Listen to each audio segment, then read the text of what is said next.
अस्सलामु अलैकुम वरहमतुल्लाहि वबरकातुह। मोहतरम भाइयों, बुज़ुर्गों और दोस्तों, कल हमने एक सबक दिया था कि नॉर्थ कोरिया के जो प्रेसिडेंट है किम जोंग उन, हमारे इंडिया के न्यूज़ चैनल्स ने ज़बरदस्ती उनके मौत की ख़बर वायरल कर दी। उसके बाद फिर एक हफ़्ते के बाद में जो है बोलने लगे नहीं नहीं वो कहीं छुप गया था और अब बाहर निकला हुआ है, और हमेशा जो ख़बरें दिखाते हैं ना जालिम तानाशाह। तो कल हमने हमारे इंडिया के न्यूज़ चैनल्स का ऑपरेशन किए थे कि ये इंडिया के न्यूज़ चैनल कितने झूठ बोलते हैं और कितना मतलब इनके पास में नॉलेज नाम की कोई चीज़ ही नहीं है, फैक्ट नाम की कोई चीज़ नहीं है, लॉजिक नाम की कोई चीज़ नहीं है। इलॉजिकल बातें करके भारत के जो बेचारे कम पढ़े लिखे लोग हैं उनको गुमराह करते रहते हैं। अब आज जो है हम आपको बताएंगे कि अमेरिका, चाइना, नॉर्थ कोरिया के बीच में क्या चल रहा है। तीनों के बीच में ये जो दुश्मनी है किस लिए है, दुश्मनी की वजह क्या है, और उस दुश्मनी के अंदर भारत का क्या लेना देना है। जो हमारे न्यूज़ चैनल्स है वो ज़बरदस्ती अमेरिका की साइड लेकर नॉर्थ कोरिया और चाइना का जो एक एक दो दो घंटे के डिबेट दिखाते हैं वो टीवी के ऊपर, चाइना ऐसा कर रहा है, चाइना वैसा, चाइना को मार पड़ेंगी, चाइना जलील हो जाएगा, चाइना यूं हो जाएगा, चाइना।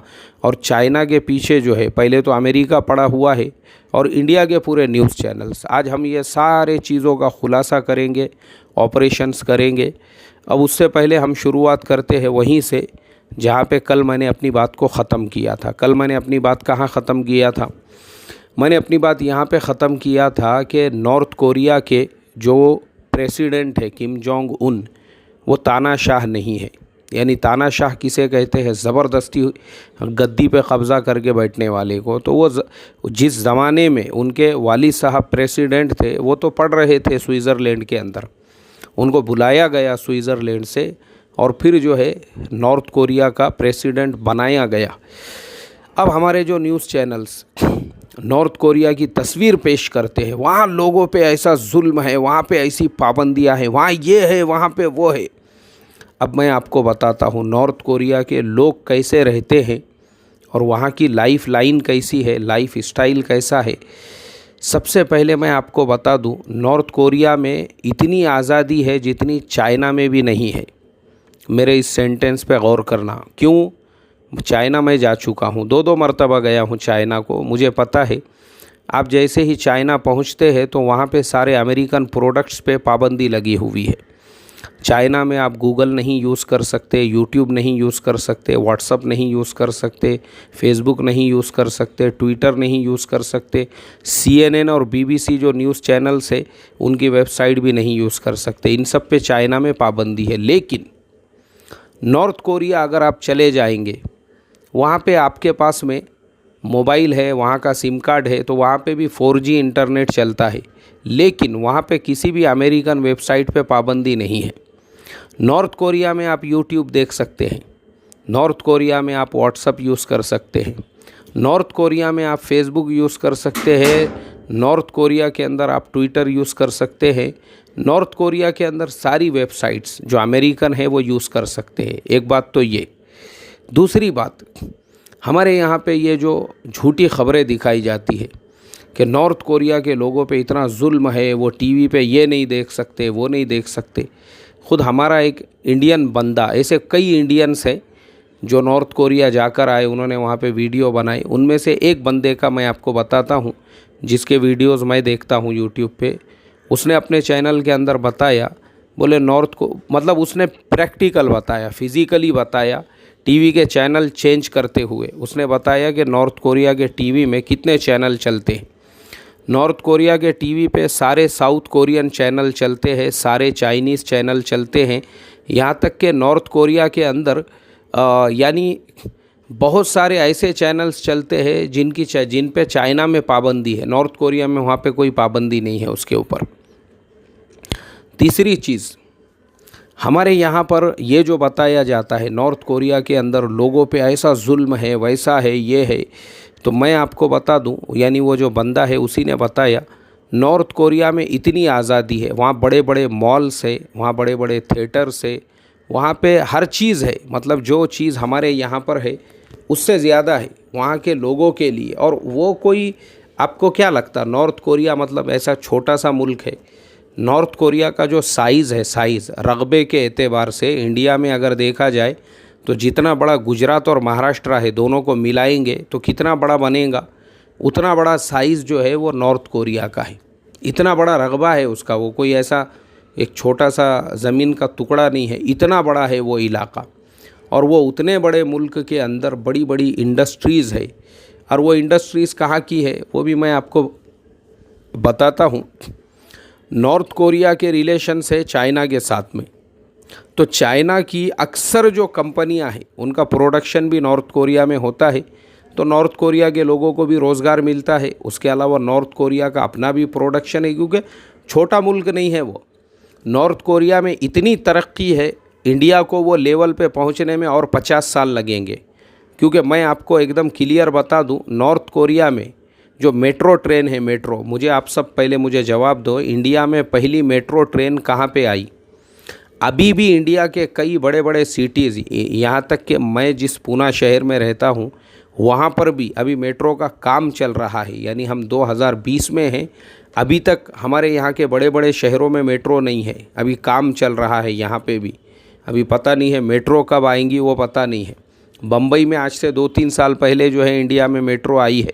दिल्ली में कुछ साल पहले मेट्रो आई है। हमारे यहाँ पे अभी नया नया मेट्रो मतलब आ रही है अभी मेट्रो। लेकिन उसी नॉर्थ कोरिया के अंदर 1976 के अंदर मेट्रो ट्रेन आ चुकी है। तब से वहाँ पे मेट्रो ट्रेन चल रही है। तो अब आप सोच सकते हैं उन्होंने अपने देश को किस तरक्की के लेवल पे लेकर गए कि हमारे से, अभी आप खुद लगाओ अभी कितने साल पीछे की बात है वो। 1976 के अंदर, यानी आज से 46-45 साल पहले नॉर्थ कोरिया के अंदर मेट्रो ट्रेन आ चुकी थी। हमारे यहाँ पे अभी अभी कई सिटीज़ के अंदर जो है उसका काम चल रहा है। तो ये हमारे चैनल्स, अच्छा हमारे चैनल्स क्यों उसको बुरा भला कहते हैं उस पर मैं बाद में आऊँगा। दूसरा रीज़न, नॉर्थ कोरिया के अंदर मजहबी जो बातें चलती है ना, मजहबी पाबंदी है, ये है वो है। नॉर्थ कोरिया में इतनी आज़ादी है, मस्जिदें हैं नॉर्थ कोरिया के अंदर, ईद की नमाज़ होती है, वहाँ इमाम है बाज़ाब्ता वहाँ पर। लेकिन नॉर्थ कोरिया में क्रिश्चियनिटी और बाइबल पे पाबंदी है। ये एकदम क्लियर बात मैं आपको बता रहा हूँ। यानी वहाँ पे बाइबल रखना सबसे बड़ा जुर्म अज़ीम है नॉर्थ कोरिया के अंदर। कुरान पाक आपके पास है तो उस पर कोई पाबंदी नहीं है। कुरान पाक है तो बहुत अच्छी बात है, कोई आपको पूछेगा नहीं। मस्जिद में आप जाते हैं, वहाँ खुद मस्जिदें बनी हुई है, पियोंगयांग सिटी के अंदर मस्जिदें हैं, लेकिन वहाँ पे कोई चर्च नहीं है, मतलब पूरे मुल्क में ही नहीं है। वहाँ पे सबसे पहला सवाल एयरपोर्ट पे जाने के बाद में यही किया जाता है कि देखो इस देश में बाइबल अलाउ नहीं है, अगर आपके पास बाइबल है तो उसको निकाल के बाहर रख दीजिए, आप इस मुल्क में अपने साथ में लेकर नहीं जा सकते। अगर पकड़े गए मुल्क में ले जाने के बाद तो फिर आपको जेल हो सकती है। एकदम साफ लफ्ज़ों में वो लोग बताते हैं। तो नॉर्थ कोरिया के अंदर इस्लाम पे कोई पाबंदी नहीं, मस्जिदों पे कोई पाबंदी नहीं, नमाज पर कोई पाबंदी नहीं, लेकिन क्रिश्चियनिटी पर और बाइबल पे पाबंदी है। क्यों है वो भी मैं आपको बताता हूँ। जब दोनों कोरिया अलग हुए थे तो साउथ को, यानी कोरिया को तोड़ने में, नॉर्थ कोरिया के, यानी नॉर्थ पहले पूरा कोरिया था, उसको तोड़ने में सबसे बड़ा जो हाथ है, सबसे बड़ा, वो है अमेरिका का। अमेरिका ने ही साउथ को अलग किया, तब से अमेरिका का ही साउथ कोरिया पे तसल्लुत है। और उसी वक्त में हज़ारों लाखों कोरियन जो है वो अमेरिका में भी जाके बसे हुए हैं। जो आपको अमेरिका में बहुत से कोरियंस जो नज़र आते होंगे ना, मिलते होंगे, वहाँ पे ज़्यादातर जो किराना दुकानें चलाते हैं वो सब उसी टाइम पे वहाँ पे माइग्रेंट हुए हैं। उसके बाद क्या हुआ कि साउथ को अमेरिका ने जब अपनी पूरी आर्मी दिया तो उसके साथ में उसने क्रिश्चियन मिशनरीज़ को पूरे साउथ कोरिया में फैलाया। आप सोचो ना, मतलब साउथ कोरिया कहाँ है, कौन से कोने में, क्रिश्चियनिटी का उनका क्या लेना देना है उस देश का। आप सोचो, साउथ कोरिया के एक तरफ से जापान है जो पूरा क्या पूरा कंप्लीटली एक बुद्धिस्ट मुल्क है जापान जो है, तो और एक दूसरा मज़हब चलता वहाँ पे, कन्फ्यूशियस कुछ नाम है उसका ऐसा, एक तो वह मज़हब के लोग मानने वाले हैं, दूसरी तरफ चाइना है और नॉर्थ कोरिया है जो पूरी तरह से कम्युनिस्ट और बुद्धिस्ट मुल्क है। क्रिश्चियनिटी वहाँ कहाँ से गई? वो गई अमेरिका के रास्ते से। अमेरिका ने साथ में मिशनरीज़ को लेकर गए और पूरे मुल्क के अंदर मिशनरीज़ को फैला दिए, और वो मिशनरीज़ की वजह से पूरे कोरिया के अंदर आज कोरिया की जो है तकरीबन 40% जो आबादी है वो क्रिश्चियन बन गई हुई है। किसकी वजह से? सिर्फ़ और सिर्फ अमेरिका की वजह से। तो नॉर्थ कोरिया ये कहता है कि साउथ को बिगाड़ने में और साउथ के अंदर क्रिश्चियनिटी को फैलाने में सबसे बड़ा हाथ अमेरिका का है और अमेरिकन मिशनरीज़ का है, इसलिए हम हमारे देश में क्रिश्चियनिटी को आने नहीं देंगे। इसके लिए वहाँ पे आप बाइबल लेकर नहीं जा सकते हैं, वहाँ पे आप जो है एयरपोर्ट के ऊपर ही जो है बताना पड़ता है, इसीलिए पूरे देश में कोई चर्च नहीं है। तो यहाँ पे ये चीज़ हमको पता होना चाहिए। दूसरी बहुत सारी बातें जो हमारे यहाँ मशहूर है, वहाँ के लोगों पे ऐसा, वहाँ इतनी आज़ादी है, वहाँ के लोग सिगरेट पी सकते हैं, वहाँ के लोग जो है, अब आपको मैं बताता हूँ, जिन एरियो के अंदर तस्वीर लेना इंडिया में अलाउ नहीं है, कोरिया के अंदर, नॉर्थ कोरिया में वहाँ पे आप फ़ोटो ले सकते हैं। जैसे मिसाल के तौर पर इंडिया के अंदर आप किसी भी कैंटोनमेंट एरिया में जाइए, आर्मी के एरिया में, अगर वहाँ आप फ़ोटो लेते हैं और पकड़े जाते हैं तो आपको फ़ौरन आपके ऊपर कार्रवाई होगी, क्योंकि अलाउ नहीं है इंडिया में। लेकिन नॉर्थ कोरिया के अंदर अगर आप बॉर्डर के ऊपर जाते हैं, जिसको DMZ कहा जाता है, DMZ कहा जाता है उसको, मिलिटराइजेशन जोन बोलकर, तो उस एरिया के अंदर जो साउथ कोरिया और नॉर्थ कोरिया का बॉर्डर है, वहाँ पे भी अगर आप जाते हैं तो आपको पूरी इजाज़त है। आप बॉर्डर पे तस्वीरें ले सकते हैं, आर्मी के जवानों के साथ में तस्वीरें ले सकते हैं, कोई पाबंदी नहीं है। और सिगरेट के ऊपर भी कोई वहाँ पाबंदी नहीं है। लेकिन मैंने कल बताया था कि नॉर्थ कोरिया इतना साफ़ सुथरा मुल्क है, इतना साफ़ सुथरा कि वहाँ पर लोग गाड़ी भी रोड रास्ते पे बर्दाश्त नहीं करते। तो जिन्होंने ये वीडियो बनाया था, मैं जिनके वीडियो में देख रहा था, वो बता रहे थे उनके साथ में कुछ गाइड थे, वो लोग सिगरेट पी रहे थे एक तरफ खड़े रहकर। तो उन्होंने इनसे पूछा सिगरेट पियोगे क्या? तो इन्होंने जो है इनकार किया, लेकिन उन्होंने कहा कि यार मैंने तो सुना था नॉर्थ कोरिया में किसी को सिगरेट पीने की इजाज़त नहीं। उन्होंने कहा नहीं, गलत बात है ये, यहाँ सब पूरा फ्रीडम है, यहाँ पे किसी पे ये कोई जेल नहीं है। ये यानी एक मुल्क है बहुत बड़ा लंबा चौड़ा। लेकिन जो सिगरेट पीने के बाद उसका जो उसकी जो राख होती है, उसके लिए वो लोगों के पास में एक डब्बी होती है बाज़ाब्ता, हर आदमी के पास, जो सिगरेट पीता है हर आदमी के पास, और वो राख को वो लोग उस डब्बी में जमा करते हैं, उसको ज़मीन पे गिरने नहीं देते। क्यों नहीं? बोले हमारे मुल्क में तो वो जिन्होंने वीडियो ये बनाया था उन्होंने कहा, बोले मैंने सिंगापुर में, अमेरिका में, न्यूयॉर्क में, लंदन में भी देखा हूँ, पेरिस में भी देखा हूँ कि सिगरेट पी के लोग टुकड़े फेंक देते कहीं पर भी। वहाँ पे भी जो है इतना ख्याल नहीं रखते साफ़ सफाई का जितना नॉर्थ कोरिया के लोग अपने मुल्क को साफ़ सुथरा रखने में रखते हैं। अब उसके बाद हम आते हैं चाइना के ऊपर। मैंने जो बताया ना, आज अमेरिका चाइना की दुश्मनी में क्यों है, असल मसला ये है, एक ज़माना वो हुआ करता था जब अमेरिका की दुश्मनी रशिया से होती थी नंबर 1 के लिए। अब रशिया तो बेचारा ख़त्म हो गया, अब मसला है चाइना का। चाइना दुनिया की सुपर पावर ताकत बन के उभर रहा है। अमेरिका टेंशन में है, क्योंकि अमेरिका चाहता है कि बस मैं ही अमीर बनकर रहूं, मैं ही बड़ा बनकर रहूं, मेरी ही सरदारी कायम रहना चाहिए, दूसरे ने, किसी ने मेरे मुकाबले में खड़े नहीं होना चाहिए। फिर अब चाइना बन रहा है तो चाइना के ख़िलाफ़ ये सारी साजिशें हो रही है, ये सारी प्लानिंग की जा रही है। तो अमेरिका पूरी तरह से चाइना के पीछे पड़ा हुआ है। और वो पीछे पड़ने में अब क्या हो रहा है कि चाइनीज़ जो प्रोडक्ट्स है, चाइनीज़ जो प्रोडक्ट्स, अब जैसे मिसाल के तौर पे अभी अभी आपने ख़बर सुने होंगे कि जूम जो है, जूम एक ऐप होता है, जूम, वो ऐप जो है मीटिंग्स के लिए यूज़ करते हैं, जिसमें 150 लोग एक साथ मीटिंग कर सकते हैं ऑनलाइन, यानी अपने अपने घरों से होकर एक जगह जमा होकर उसमें मीटिंग कर सकते हैं, जूम ऐप। और मैं 2016 से, हालांकि मेरे मोबाइल में मैं 3 से 4 ही ऐप रखता हूं, उनमें से जूम एक ऐसा ऐप है जो 2016 से मैं यूज़ करता हूं, क्योंकि मुझे इंटरनेशनल मीटिंग्स में पार्टिसिपेट करना पड़ता है। तो मैं ज़ूम को तब से यूज़ कर रहा हूँ, लेकिन वो ज़ूम ऐप है चाइनीज़।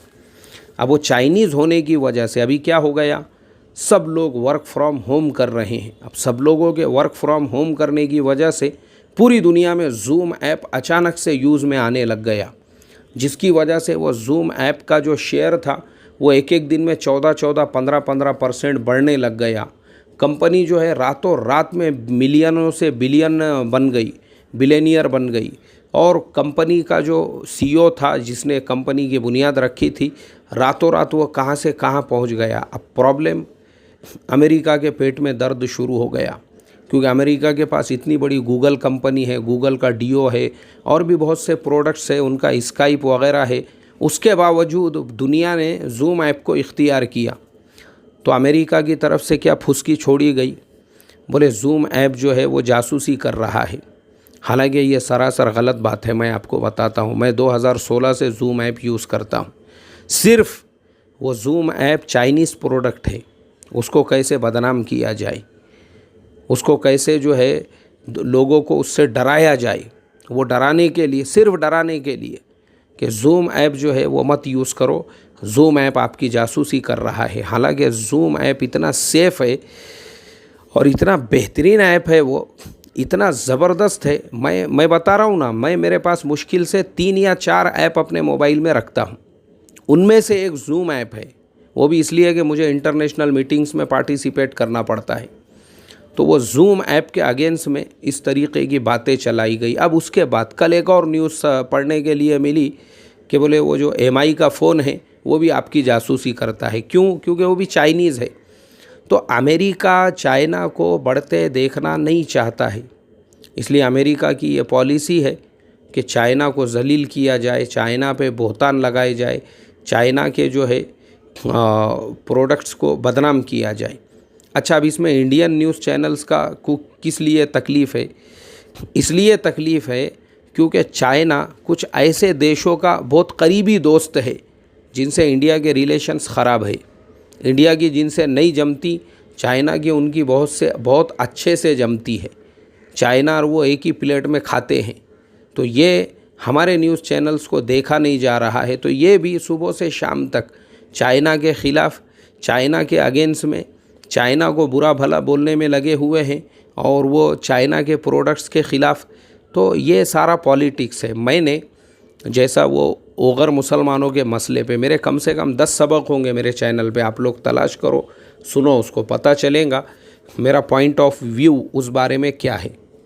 तो मैंने ओगर मुसलमानों के मसलों पर भी इतने सारे जो सबक दिए और उसमें सब में आपको जो यही समझाने और क्लियर करने की कोशिश की कि ये सिर्फ़ BBC, CNN, American news networks की साजिशें इसलिए है क्योंकि चाइना के ख़िलाफ़ में पूरी दुनिया को कैसे खड़ा किया जाए। क्योंकि ये जो एक यानी क्या बोलेंगे इसको, यानी जो थड़किलासपन की एक निशानी होती है। जो लोग जो है ना, यानी अब मैं उसके लिए वो लफ्ज़ यूज़ करूँ, जैसे नीच टाइप के जो लोग होते हैं, जब उनकी किसी से दुश्मनी होती है तो वो अपने दुश्मन के ख़िलाफ़ ऑलरेडी दूसरे लोगों को खड़े करते हैं, तलाश करते हैं वो मार्केट में इसकी दुश्मनी और किससे है। तो ये नीच लोग होते हैं, नीच। तो अमेरिका भी उसी नीचपने पे उतरा हुआ है फ़िलहाल कि चाइना को बदनाम करने के लिए क्या क्या मुझे मिल सकता है। तो अब चलो, ओगर जो मुसलमान हैं, हालांकि मैंने इससे पहले पूरे डिटेल्स में बताया हूँ कि वो जो शिनजियांग सूबा है वो ख़ुद वहाँ का आज की तारीख़ में उस सूबे का भी जो प्रेसिडेंट है वो एक मुसलमान ही है, मुसलमान को ही उन्होंने बनाया है। पूरे सूबे में आज भी 25,000 मस्जिदें हैं, 25,000 मस्जिदें, और सारी मस्जिदों के अंदर अजान हो रही है, नमाज। आज कोरोना वायरस से पूरी दुनिया में लॉकडाउन है, शिनजियांग सूबे में लॉकडाउन नहीं है, आपकी मालूमात के लिए। तो ये सब चीज़ें आपको नहीं पता, बताएगा कोई? क्यों नहीं बताएगा? क्योंकि आप तो BBC देखते हो, आप तो CNN देखते हो, और आपको मालूम ही नहीं है कि BBC और CNN के ऊपर ऑलरेडी चाइना में पाबंदी है, वो जा भी नहीं सकते वहाँ पर। फिर अब आपको जो वीडियो, आपको जो ख़बरें दिखाई जाती है वो सब स्टूडियो में शूट करके, और आपको उसका इल्म नहीं है, आपको ये इंटरनेशनल पॉलिटिक्स ही पता नहीं है कि आज दुनिया में उभरती हुई जो ताकत है चाइना, उसके ख़िलाफ़ अमेरिका इस तरह के षड्यंत्र, इस तरह की साजिशें क्यों रच रहा है। वो सिर्फ इसलिए कि पूरी दुनिया को चाइना का दुश्मन बनाया जा सके। और इंडियन न्यूज़ चैनल चाइना के अगेंस्ट में इसलिए क्योंकि चाइना कुछ ऐसे देशों का बहुत अच्छा दोस्त है जिनसे इंडिया की नहीं जमती है। तो इसलिए मेरे मोहतरम दोस्तों, आप तमाम लोगों से यही रिक्वेस्ट, यही दरख्वास्त है, गलत फहमियों का अपने आप को शिकार मत बनाओ और अपने दिलो दिमाग को कचरे की कुंडी मत बनाओ कि किसी ने आके कुछ भी बोल दिया, कुछ भी आपने पढ़ लिया, आपने भरोसा कर लिया। नहीं, बल्कि तहक़ीक़ का मिजाज बनाओ। अल्लाह से दुआ करता हूँ अल्लाह ताला हम तमाम को दीन की सही समझ अता फ़रमाए। अस्सलामु अलैकुम व रहमतुल्लाहि व बरकातुहू।